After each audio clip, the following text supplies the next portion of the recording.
Você sabia que a matemática financeira está presente o tempo todo na sua vida? Ela está presente quando vai fazer uma compra, um financiamento, um empréstimo e também através da matemática financeira que sabemos quanto vamos ganhar nos nossos investimentos. Neste vídeo eu vou descomplicar a matemática financeira para você nunca mais perder dinheiro nas suas compras e, pelo contrário, ganhar muito mais dinheiro nos investimentos.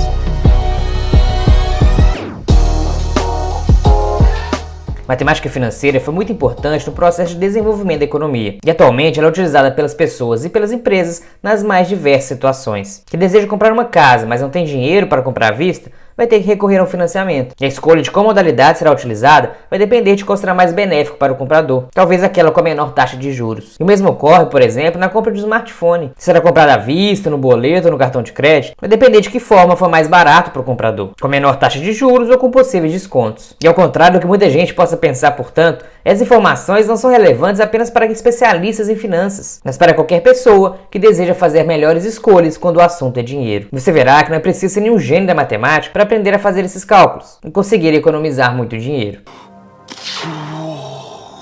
Dados da civilização suméria de 3.000 anos antes de Cristo revelam que o mundo antigo já utilizava da matemática financeira e tinha um sistema de crédito baseado em dois produtos, o grão e a prata. E foram descobertos sistemas semelhantes em Troia, na Babilônia, no Egito e também na Pérsia. E na República Romana também, 500 anos antes de Cristo, também foram descobertos registros da cobrança de juros. E com o desenvolvimento do comércio, da comercialização de ouro e prata, muitos países acabaram criando suas próprias moedas. Porém, as diferentes moedas entre países criaram um problema comercial, que foi resolvido pelo surgimento dos cambistas. Os cambistas eram responsáveis pela troca e pela comercialização dessas moedas, e com o tempo passaram a emprestar e guardar dinheiro. O termo bancos, inclusive, das instituições financeiras atuais, se refere a esses cambistas que ficavam sentados em bancos de madeira. A evolução da economia e, consequentemente, da matemática financeira permitiu que muitas situações, antes consideradas impossíveis de serem resolvidas, hoje poder ser solucionadas por meio de técnicas e ferramentas específicas. E o primeiro conceito da matemática financeira que precisamos ter claro é o conceito de porcentagem. A porcentagem é muito utilizada na comparação de valores, representando um crescimento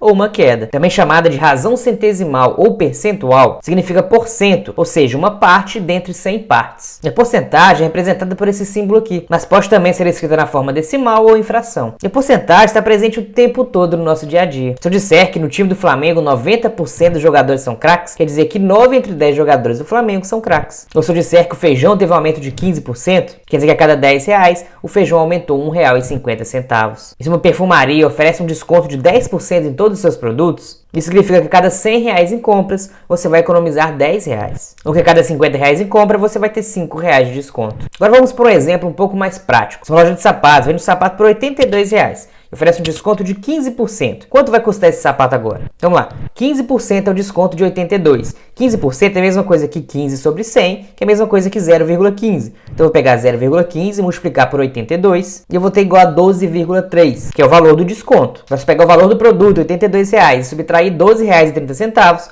eu vou ter o valor final do produto, que vai ser de R$ 69,70. E posso fazer o contrário. Se eu tenho 15% de desconto, eu posso pegar o 100%, que é 100 sobre 100, e menos 15 sobre 100, que são 15%. Ou seja, 0,85, 85 sobre 100. E aí eu pegar o valor 82, multiplicar por 0,85, que eu vou ter os mesmos 69,70. E ainda sobre percentual, na vida real temos um exemplo um pouco diferente, que é referente à variação percentual, que nada mais é do que a variação de determinado valor, podendo ser para mais ou para menos. E o cálculo é representado por V2 menos V1, dividido por V1 vezes 100. Na qual o V2 representa o valor posterior ou final e o V1 o valor inicial. Vamos ver na prática com um exemplo. O produto custava 15 reais, aumentou para 18 reais. Qual a variação percentual? Rapidamente podemos ver que o aumento do valor foi de 3 reais. Mas quanto significa em porcentagem? Vou ver a resolução. Substituindo na fórmula eu tenho que 18 menos 15 dividido por 15 vezes 100. Fazendo a conta eu vou ter 0,2 sobre 100, que representa 20%. Então variação percentual, o aumento foi de 20%. E aí, tá conseguindo acompanhar? Se ficou um pouco confuso, pause o vídeo, volte um pouco, faça o exemplo no papel que você vai ver que é bem simples. Pode testar com outros exemplos também. É importante aí a prática para reforçar o entendimento. Agora, uma vez entendido como funciona a porcentagem, podemos entender agora um outro conceito que está bastante presente no nosso dia a dia, que são os juros. E o que são os juros? Antes de mais nada, é preciso entender que os juros nem sempre são o vilão da história. Sabendo usá-los, eles podem ser um grande aliado para as nossas finanças. E os juros nada mais são que o valor do aluguel do dinheiro. É o valor percentual acrescido no montante emprestado, que é utilizado como uma forma de pagamento pela antecipação inflação do dinheiro que foi emprestado, seja aí para fazer uma compra ou então um pagamento. Os juros, na verdade, são uma espécie de compensação financeira, representada na forma percentual pelo tempo que o dinheiro ficou investido ou emprestado. E nesse empréstimo existem dois indivíduos, que empresta o dinheiro, chamado credor, e aquele que o recebe, que toma o dinheiro emprestado, chamado de devedor. Veja que é uma relação amigável, onde ambos saem ganhando. O devedor ganha, pois consegue adquirir aquele bem de maneira antecipada, e o credor ganha, pois ele vai receber uma compensação financeira futura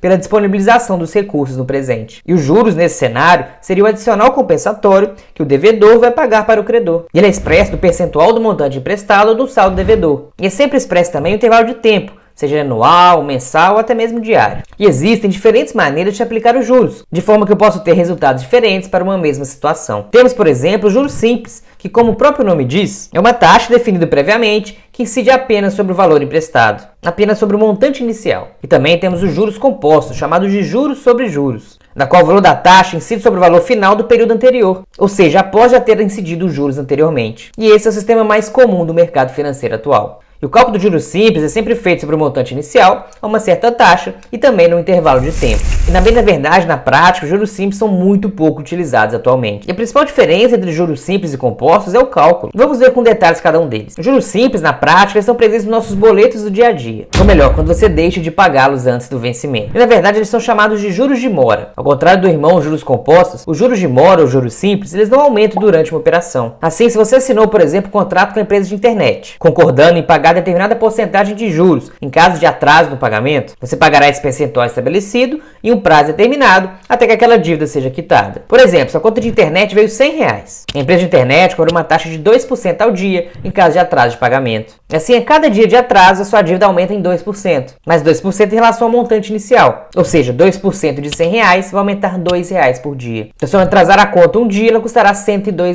Se eu atrasar 10 dias, ela passará a custar R$120. Na prática, não existe um 2% ao dia, porém uma taxa comum é na casa de 1% ao mês.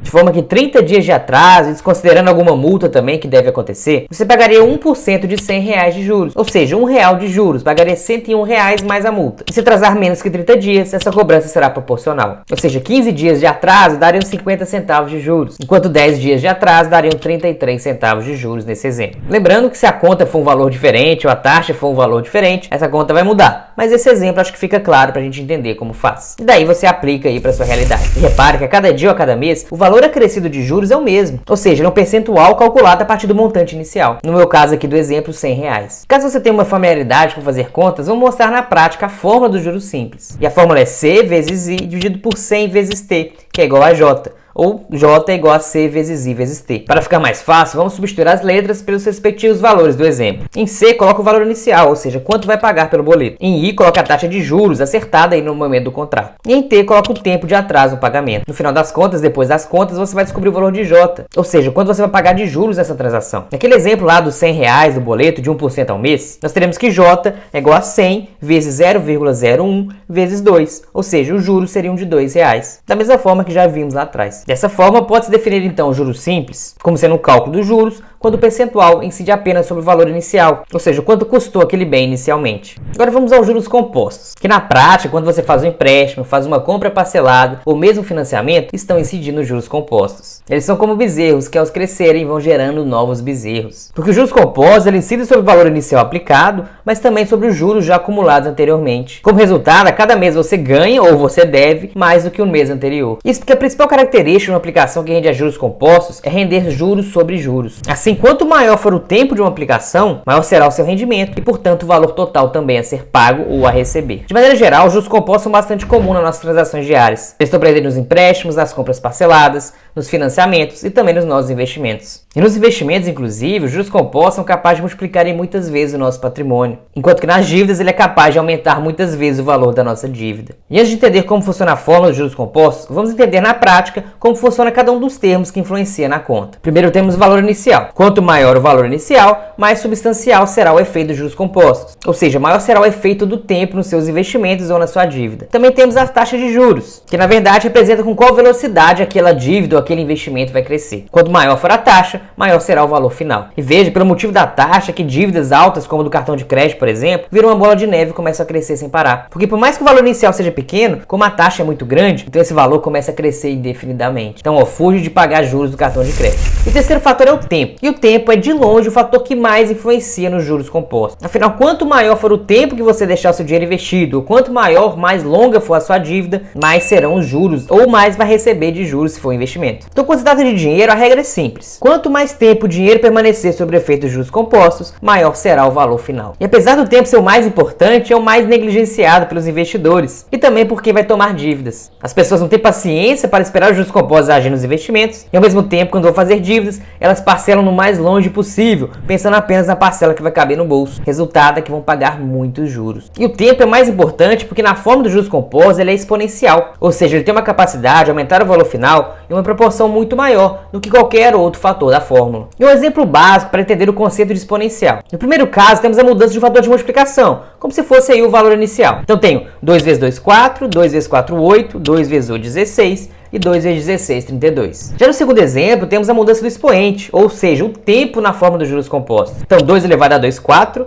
2 elevado a 4, 16, 2 elevado a 8, 256, e 2 elevado a 16, 65.536. É fácil ver como o fator exponencial, ou seja, o fator tempo, faz uma enorme diferença. E a principal diferença, portanto, entre juros simples e compostos é o tempo. Nas operações financeiras baseadas em juros simples, o tempo não é importante, já que o valor final a ser pago será o mesmo independente do tempo. Já quando os juros compostos são aplicados na transação, o prazo faz toda a diferença, porque quanto maior o tempo e a quitação de empréstimo, mais juros serão pagos, já que a taxa é calculada em cima do valor acumulado da dívida. Nesse caso, os juros compostos são um excelente aliado nos investimentos de longo prazo e um grande inimigo nas dívidas e nos financiamentos. Vamos à parte prática para quem gosta de matemática, para quem gosta das fórmulas.